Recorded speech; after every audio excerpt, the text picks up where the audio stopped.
Arrapasanken ibili zaretenek ondo ezagutuko dituzue Ugaitz Alegria eta Ilenia Baglietto. Azken urteotan epaile lanetan aritzeaz gain, gazteen entseguak zuzendu dituzte. Euren aholkoei esker, gure artista gazteek euren ikuskizunak fintzen dituzte. Azken galan, daukaten talentu guztia erakutsi ahal izateko. Gu, beraiekin egon gara, urte hauetan Arrapasanken bizi izan dituzten 11 esperientziez hitz egiteko. Gure idatze erreportaria, Ugaitz eta Ileniarekin egon da Begoñako udaltegian. Arratsaldeon, hemen gaude Arrapasanken aspaldiko gure lagunekin, Ugaitz Alegria eta Ilenia Baglietto. Arratsaldeon. Kaixo, arratsaldeon. Aurten 9. edizioa izango da eta zuek zenbat urte daramatzazu hemen? Baina dagoeneko desente daramatzago guk ere Arrapasankeko programa honetan lanian. Bai, nik uste dut hau dara 5. urtia ja. Hemen gaudela ja umiekin lanian eta bueno, Arrapasankeko kolaboratzaile moduan, ez? Badira desente egia esan, 9 daramatza horretara, baina gu geuk pixka bat gutxiago, baina bueno, ja zan genezake Arrapasankeko parte edo garela gu geu ere. Agia zen gero urtetik urtera ere gauza batzuk aldatu egiten dira.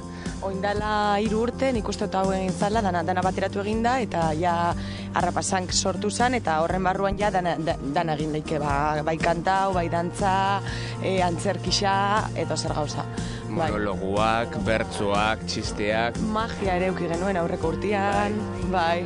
Disiplina guztiak dakate horre lekua. Ondo. Eta orduan, esango zenukete Arrapasanken evoluzio bat egon dela, ezta? Zer da gehien aldatu dena zuen ustetan? Bai, bueno, nik esango nuke hasiera baten hasi zian bakarrik 13 eta 18 urte bitarteko gazteak parte hartzen, ez? Eta gero aurreko urtean adibidez, dantzako 2 edo 3 talde aurkeztu ziren oso gazteak, bai 9, 10, 11 urte bitartekoak, eta orduan egin dena da aurten 2 kategoria desberdin sortu dira. Infantil kategoria eta senior kategoria uste dut. Junior eta senior hori da. 2 kategoria horiek.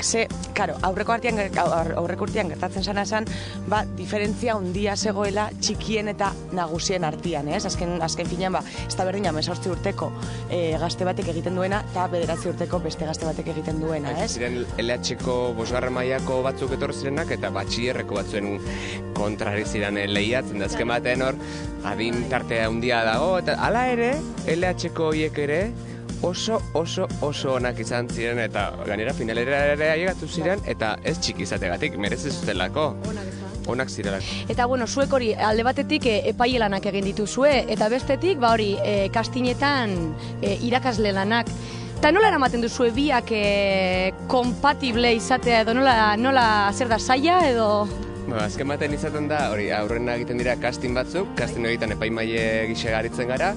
Hori nire ustez lan zailagoa izaten da, ze askotan hor erabaki bat hartu behar da, finalerako txartela gutxi batzuentzako dago, eta iaz gogoratzen naiz 100 bat talde edo aurkeztu zirela, eta 100 talde horien artean 8 edo 10 talde aukeratu behar genituen denen artean.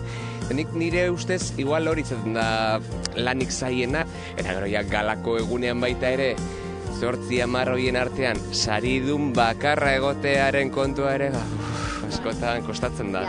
Dena den, nik uste laguntzen duela, ez? Azkenian egotia bai kastinetan eta bai tailerretan, aukera gehiago daukazu talde bakoitza ikusteko, ez? Eta ezagutzeko bebaiz, azkenian ez da berdina kastin baten ematen dozuna, edo gero ja tailerretan ikusten dozu taldia langila dan, edo ez da langila, zelan eramaten dian beraien artian, bebai, horrek be asko laguntzen. Bai, ezke baten Ileniak esaten zuen bezala, gu geuk tailerretan ikusten dugun evoluzio bat baita ere, eta gero talde askotan ere guk gero neurketa bat egiterakoan edo valorazio bat egiteko garaian baita ere, talde horren lanerako disposizioa eta lanerako gogoa eta grina eta hori ere kontutan eukitzen dugu.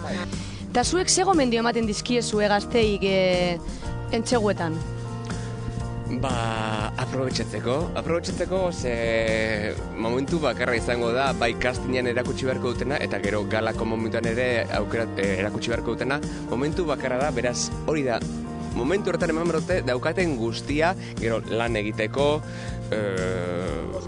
gozatzeko eta disfrutatzeko eta bizitzeko momentu hori. Azken baten, horretan suposatzen da daudela gustoko dutelako eta eurek nahi dutelako inork derrigortu gabe doazelako. Orduan hori disfrutatzen jakin behar da eta ondo pasatzen lagun artean, eta gero gainontzeko guztiak ere, aipatu dituenak, ez da, Ilenia?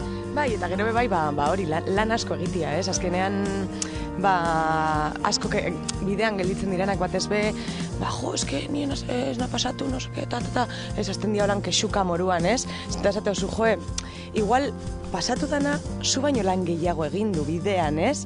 Batzutan, naizta, igual, honena ez izan, baina ikusten da nork egiten duen lan, eta nork ez duen lanik egiten, edo erdi prestatuta dakarrenak, orduan, guk beti esaten diegu oso importantea dela lan egitea, eta oso ondo prestatzea, gero kastinetara ekarri behar duten lana. Ni gogoratzea da, lehenengo urtia ikusi neganean hau zer zan, dantzazanken sartu nintzanean, zan como, ai ama, nik benain eban hau gaztian nintzanian, ez? Orduan, hori, aprobetxatu bia dabe, aukera hori. Genera gauzatxua daukat esateko. Ilenia eta ni dantzazanken ezagutu ginean. Oi, egia da. Gainera, bai, gainera nire ban... Garretxero kriston lagunonak egin. Bai. Jo, eskerrik asko bikote. Laizter ikusiko gara orduan entxeguetan eta gero, kastinetan. Hori da. Eskerrik asko tarte honengatik eta sorte on, bai, 2014an. Agur.